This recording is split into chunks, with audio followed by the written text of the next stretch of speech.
Welcome to the Let's Talk Paralegal podcast, where the legal industry gets real. I'm your host, Eda Rosa, legal consultant, speaker, and founder of Eda Rosa LLC and the Limitless Paralegal Academy. This isn't your stuffy legal studies school lecture. We're talking mindset, money, modern workflows, and how to build a career and a life you don't need a vacation from. Let's cut the fluff, raise the bar, and change the game one conversation at a time. If you like what you hear, feel free to share and send us your feedback. Now let's talk paralegal.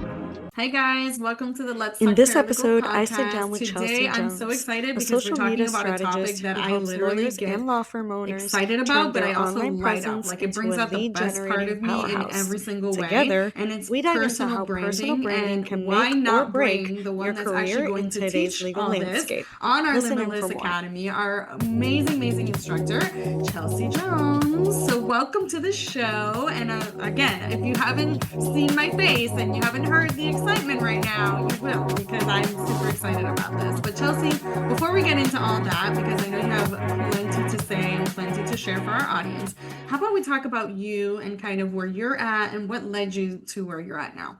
Yeah, thank you so much for that introduction. Thank you for having me on. I'm really excited not only to be helping and contributing to the course, but to just have the opportunity to like collaborate together on your platform. I'm really excited about that.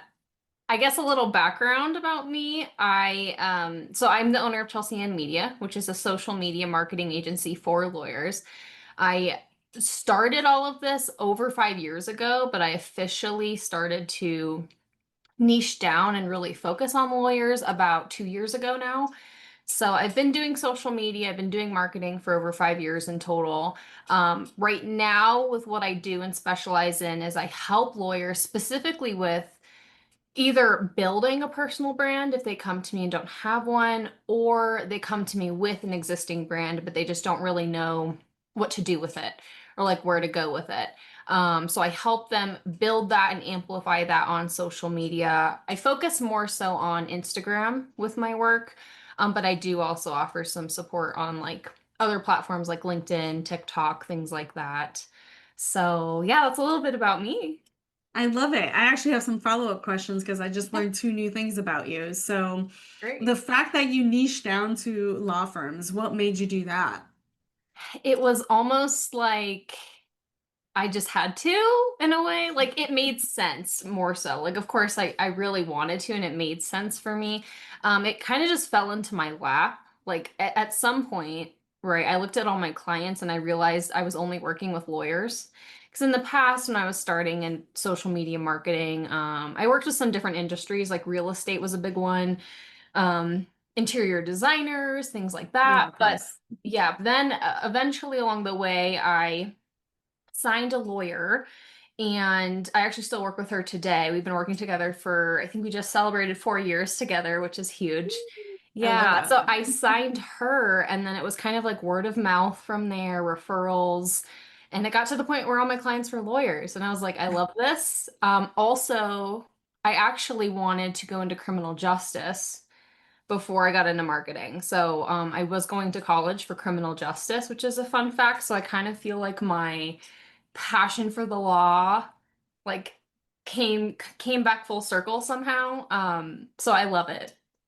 Oh my God, I love Yeah. that. That's so cool. And the other thing that you just shared that I was like, yay, is that you actually started in marketing 5 years ago. So what kind of ignited the marketing aspect? Because you just told me you wanted to go to criminal justice. So what Yeah, happened there? that's a great question. I know it seems like different paths right there. Actually in that time of my life that I was going to school for criminal justice, I always had an interest in marketing. Like I can't explain it. I'm sure you can relate or anyone listening can relate. Like sometimes you just have this like desire or goal in your mind and you don't know where it came from. So I decided to explore it while I was in college and I decided to make a blog. So I got into blogging. I taught myself how to make a website. I taught myself how to drive traffic to it. I started creating courses and selling things to teach people how to blog and make a blog. So that's really what like took it to that next level of like I can do this. I can produce money from this. Like this could be a thing. So that's kind of where it like stemmed from. And then I started to think I really enjoy more so the marketing, like the content, not like making a blog and all the website tech stuff. So that's where I started to lean more into like content creation and marketing and that sort of thing. I love that. All right. Yeah. Now that we sidetracked a little bit, but I wanted to know. It was my out of my curiosity. Yeah. So let's actually talk about what personal branding is, because a lot of people I know, and especially in the legal industry, I know this because I do it through conversation, really don't understand that there is a difference between your business having their marketing and doing all the things and a personal brand deriving that business, right? Driving it towards you kind of thing. So let's talk about what the actual personal branding is so that people can kind of, unpack it. Yeah, I agree with you on that. That's actually something, so most of my clients are law firm owners. So in that case, right, they have their law firm's branding, but then they prioritize their own personal branding. And I actually have a client too who, so she's not a law firm owner. She works at a law firm, but she does a great job of like having a personal brand and teaching and educating other legal professionals of the importance of it. So that's definitely been, I think, a gap of misunderstanding in the legal industry with like the difference of the two and really how important it is to have that. So personal branding, when it comes down to it, like in simplistic terms, right, is you. It's your reflection of who you are, what you stand for, your mission, your values. It's the opportunity for your ideal clients to connect with you, not just the law firm's entity or the business's entity. That's the best way I would explain it. I don't know how you would interpret No, it. yeah, Yeah. I definitely agree with you on that. It's also just finding yourself as an authentic person. I feel like sometimes when we're trying to do personal branding, and Yeah. trust me, I was a huge, huge culprit of this. So I'm gonna tell you the not to do's. Okay. And I think one of them, my first one that I learned early on that wasn't great was not being true to myself. Hmm. So what happened was, I was in the legal industry for 20 something years before I decided to go off on my own and build my business. And in that interim, I started getting these what they call subconscious biases, right? Or maybe insecurities or fears or however you want to interpret this, but it's a thought, it's a mindset or a belief is how the psychology is explaining it, but it's a belief. Sometimes it becomes a core belief, which in my case it did, that I have to act, look and speak a certain way so that I can get into a certain room or get that certain opportunity. And Yeah. so one of those core beliefs was that I had to dress a certain way, look a certain way, loosen up my accent because I had a very strong accent, dumb down my personality because I'm very vibrant and very expressive, and I talk with my hands, as you can see. And so it was a very tug of war with me, and I was wondering why I wasn't getting clients. And I was trying to figure out, okay, as far as consulting, freelancing, it was easy. I'm just selling services that they need anyway, so it doesn't matter. But with Yeah. consulting, it's a whole different ball game. You have to kind of like entice them and be like, no, no, you really do need this because sometimes they don't see the value.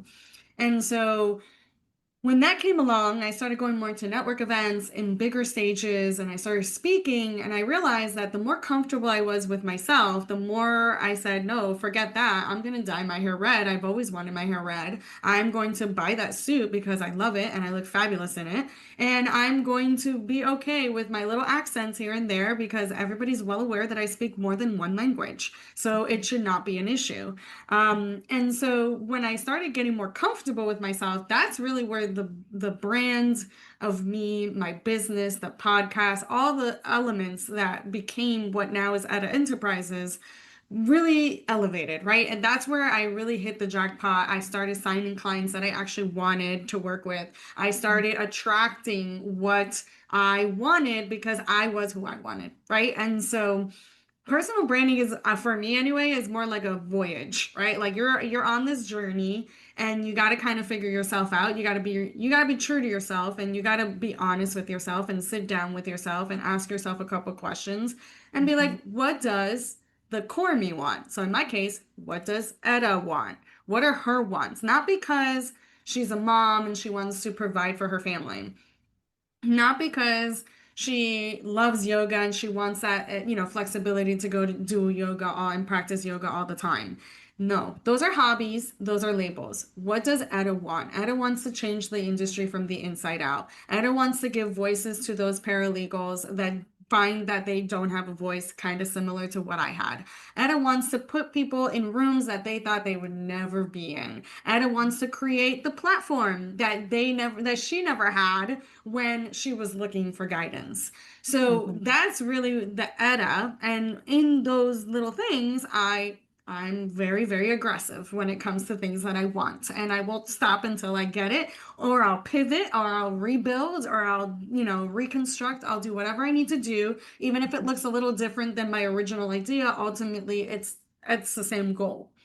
And so that ambition and that motivation is really what got me to where I am today, which I was telling you before the recording that I was at a network event for my graduate class as a master's, and I reunited with my cohort, and there was prior cohorts that came after us and the new ones that were coming in, and we all like started to mingle, and then we started talking about this, which perfect timing. And so we started talking about personal branding, and they're like, oh yeah, talk about the queen of personal branding. And they started gloating about me and how amazing of a job I'm doing, and how they see me everywhere from LinkedIn to Instagram to newsletters to magazines to this to that. And it's like, yeah, I did that on my own. Like I did that because I it's something that you attract. And I don't think people understand the power of law of attraction. And even it doesn't matter what belief system you're in or believe in, it is what it is. Once you change your mindset, you can still be in the same exact environment, because I have not changed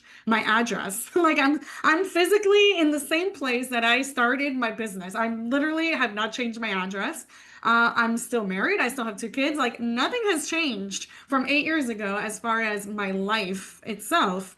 But the Mhm. way I look at my life and the way that I want to look at my life, that has changed, right? My circumstances have changed. My opportunities have changed. And I'm getting more and more opportunities because of that, right? So I always say personal injury is more of the journey, right? And building it is very, very exhausting. I do not suggest that you do it on your own by any means. I have a business coach, I have a therapist, I have a consultant, I have a mentor, I have a great, great, support team in my personal and professional life. And I would not be halfway where I am without them. And I got to be honest with myself. I get that question asked a lot.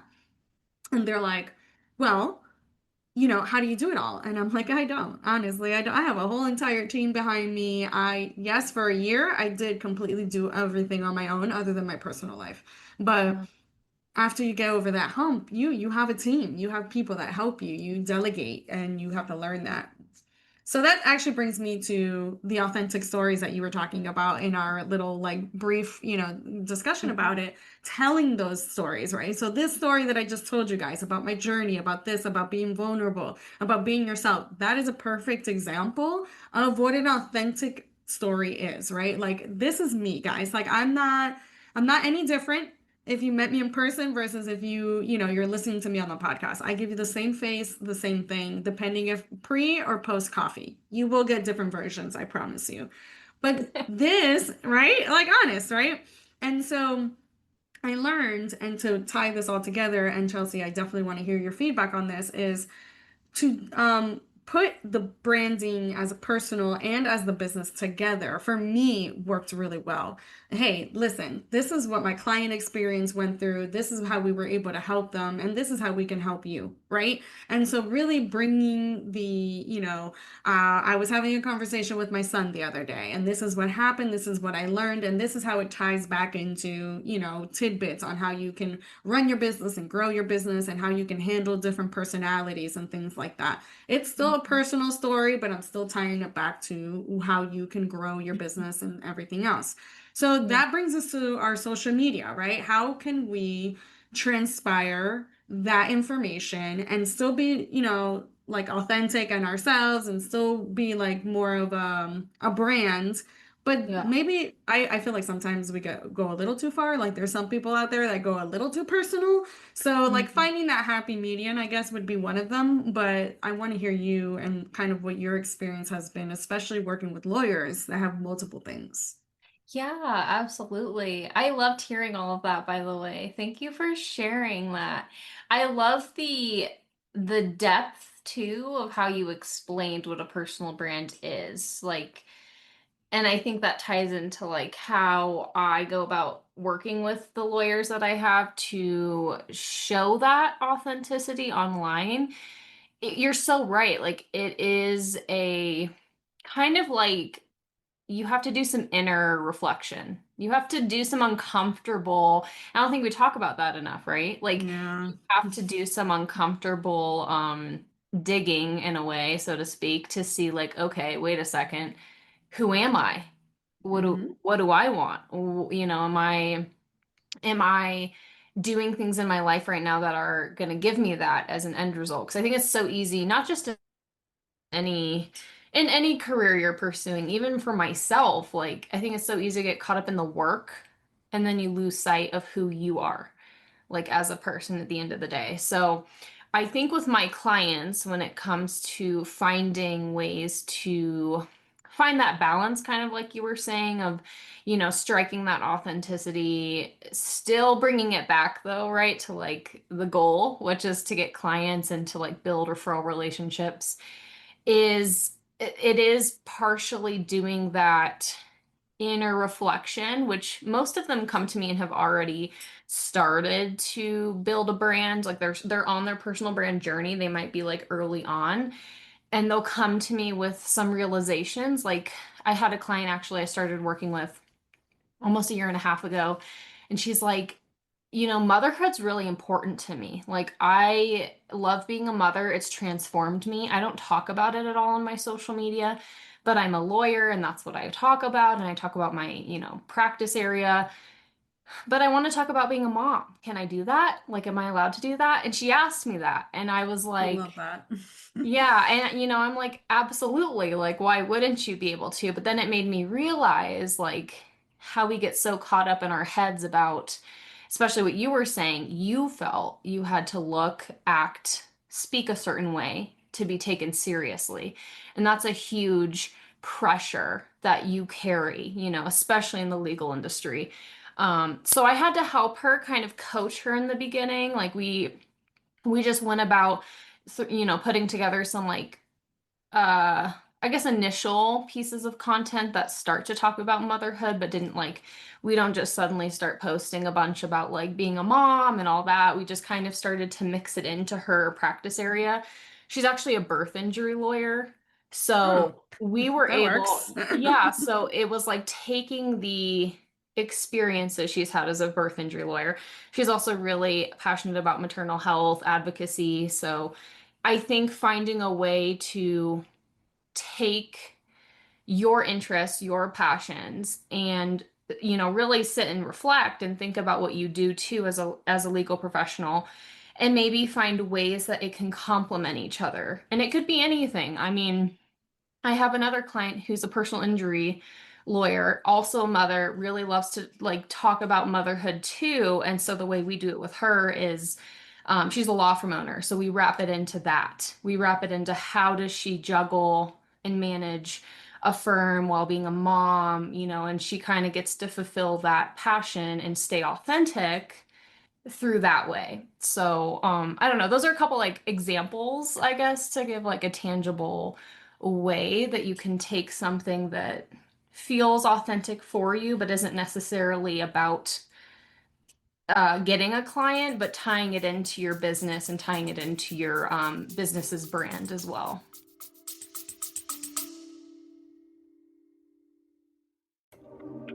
Hey legal pros, are you ready to stop playing small? The Limitless Paralegal Academy is officially open, offering powerhouse courses, real-world tools, and expert-led training to help you build the career and life you actually want.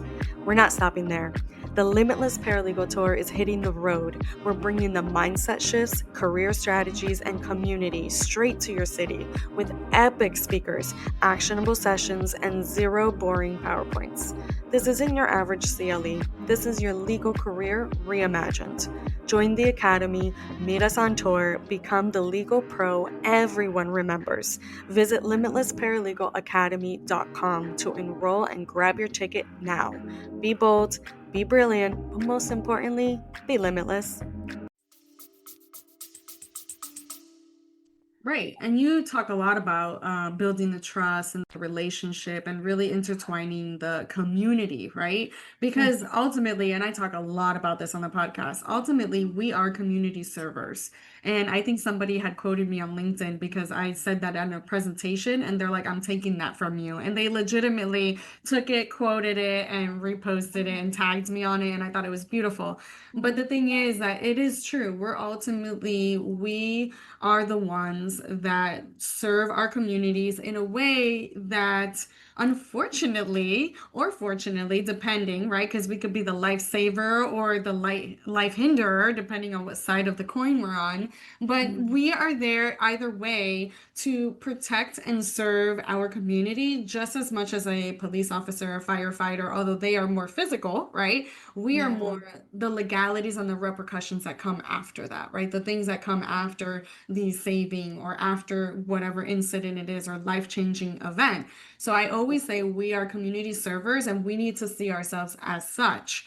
And in doing that, though, we have to build relationships and trust and community and everything with our clients, with our colleagues, because if our own colleagues can't trust us, then we're not really going to get to where we need to get to in the case or in the strategizing or all the logistics that come in with actually protecting and serving the community. So tell us a little bit about that and how we can build that through our branding. Mm. Yeah, I love how you explain that, like the community aspect of what you do and how it's like, honestly, if I'm speaking from my opinion, I feel like lawyers don't get the credit that they deserve in that way. You know, there's a lot of negative connotations too, sometimes to being a lawyer or attorney or and what that looks like. So I think bringing it back to the community and remembering your why is so important. And for my clients, what I've done with them is I'm thinking of like a recent example actually. I just had a client rebrand and she felt like her prior branding was like straying from that. Like it wasn't really showcasing how much she values her community and where she comes from. Like she practices in Alabama. She's from there and that's really something important to her. Um and she was wanting to explore some different practice areas as well. So we did a rebranding for her to make the content feel more focused back in on the basics, like what really matters, which is where she comes from, the people, you know, the community, you know, the cases she wants to take on and help people with, and basically be a voice for the community. So what we did was we honed in on the types of cases that she wanted to take on, the types of work she wants to attract and help people with. And then from there, we started off with a lot of more personal reflection. So she started leading with the content of like, you know, this is who I am, this is where I come from, this is why this is important to me. So just speaking about that and putting that out there. I don't think it needs to be overly complicated, but just making sure your content regularly is reemphasizing where you are, like reemphasizing where you're located, who you're trying to help, your why, and your mission statement. And then we started leaning more into like the educational content, which was the types of cases, the practice areas she wanted to handle, but leaning it like taking it back into the community. So, for example, she would share a, you know, she wanted to lean into sexual assault kind of cases. So she would share some real life examples, like without disclosing any details, though, of what was happening in the community and how that ties into the cases and ties into the work that she does. So I think that's a great way to go about it in a natural way, is taking the types of work, types of cases you're looking into handling or attracting, and weaving it back into the community. Like, how has that impacted the community? Or how are you hoping your work will impact the community? That's a really powerful way to do that. I love that. Yeah. And what I love about that the most though is that she's still staying true to herself. Like she realize or they realize that, it's something important to them. They realize that they were straying away. And I think that's half the battle, right? Just being aware of Yeah. your circumstances, right? Being aware of what exactly is happening and how we can move forward from that, right? Yeah. So I love that. And that goes into, building connections and, networking and really the credibility that comes into all that and all the other things that we need to talk about when it comes to personal branding that we probably won't have time for, but we are just scratching the surface here. However, I do want to hone in on some tangibles for the audience. So something that maybe they can take away, maybe they can start practicing on their own, maybe like a what I like to call like a reflection moment where they can actually really start contemplating on what's happening and what they can do, Yeah. and kind of like what is aligning with the audience, right? I feel for me, data is important, analyzing your data, seeing who the dynamics and the geographics are of your audience, where are they listening from in our case for the podcast, where are they, where do they hang out, where do they shop, and I mean, don't be creepy about it, but like really understanding your people and right, because I know I can get a little intense sometimes,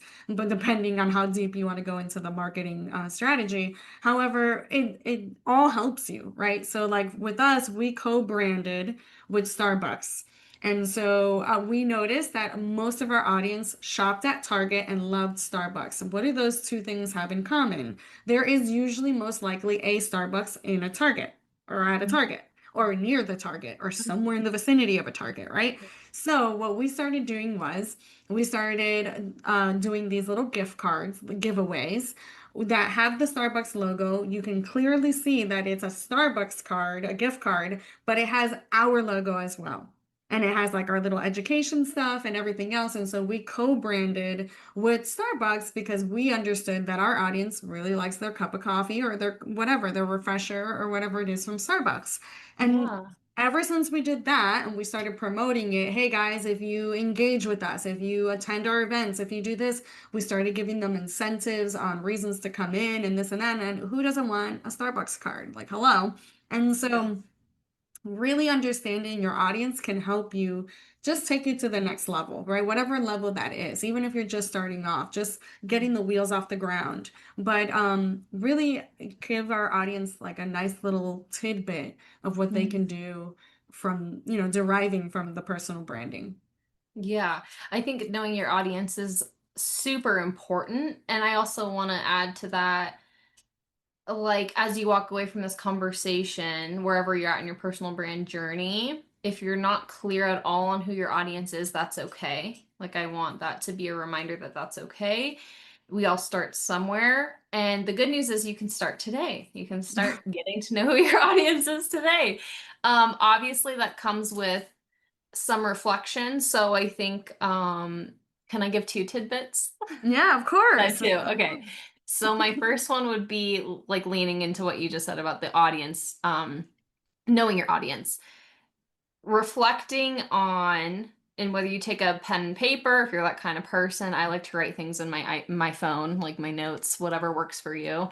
Like a little kind of reflection journaling exercise I would encourage is taking the time to write down. It can be a brain dump of who you think your audience is. Like, what do they act like? What age are they? What interests do they have? Where are they at in their life? Like, you don't need to get too detailed, but a general sense of where they're at in their journey in their life, their age range, and their hobbies would be like a great starting point. Then taking that though, and if you have been creating content, then go to your analytics, like you were saying. Go to your, whether it's Instagram, LinkedIn, if you're on TikTok, Every platform has its own analytics insights, and if you're not familiar with navigating that, you can Google it. There's some tips for how to do that and start getting a sense of, okay, like your actual audience demographics, like from the data, and see if it matches. Is it matching with what you think? That's usually a good indicator of how connected you already are to who you're speaking to and to your audience. And it'll help you see if you need to maybe change something or get more clear on something.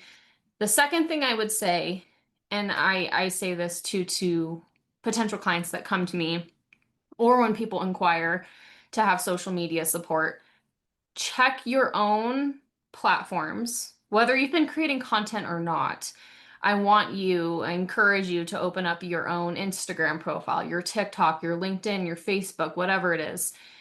And this is going to be a little like maybe not so fun to do, but I want you to actually ask yourself if you were not yourself, like put yourself in the frame of mind of your audience, looking at your page, would that feel enough for them to pick up the phone and call you for legal help? Would that feel enough for them to send you a message to connect with you and build a referral relationship? And if I the love answer is that. no, thank you. If the answer is no, that's going to be really like powerful. It's a powerful realization to start thinking in the frame of mind of the other person, of what, is maybe missing that you need to build upon. So that's always a good starting point, I think. So those would be the two kind of actionable steps I would really encourage everyone listening to this podcast to take away. I love that. Yeah. And I would add to that and say, continue doing that. That's not Mm, something that you'll do once or twice.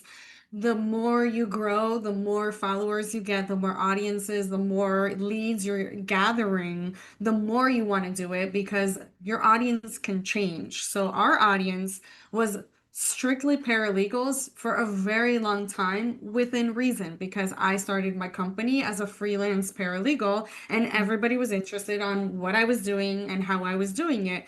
But then mhm, once we started getting into consulting, that's more lawyers, law firm owners, law firm leaders. That's where the legal leaders circle came in, all the things that we do as a consulting firm. And so our platform, although it's still just one platform, it consolidated both of our audiences. So yeah. our content and everything we put out there may not always land with every single person because we're either talking strictly to the paralegal or strictly to the law firm owner. But most of the time, we try to marry both because they both need to understand that training is important. Operations and processes are, a big deal and can help you be more effective and efficient. And Yeah. so, and another thing I would say is make sure you have the same message across platforms Mm, because mhm, that can get confusing. So if you're doing YouTube videos on one thing and your LinkedIn, Instagram, Meta in general is like another thing, you're doing something wrong because now they're confused as to who you are and what you're trying to do, right? So if you're going to go in multiple platforms, make sure the message is the same. It doesn't have to be the same logo or the same picture or anything like that. It just has to be the messaging, the content that you're putting out there, the videos, the tips, the tricks, the resources. It has to be consolidated and all. It's almost like a book, right? It has to read well and it has to actually people have to understand what you're trying to say and what you're trying to portray. So Yeah, love consistency it. is really important. Yeah, that's a huge part of personal branding. So I'm glad you Well, mentioned yeah, that. absolutely. But thank you so much for taking the time out of your busy schedule. I know your clients are probably hating me right now. No, I'm just kidding.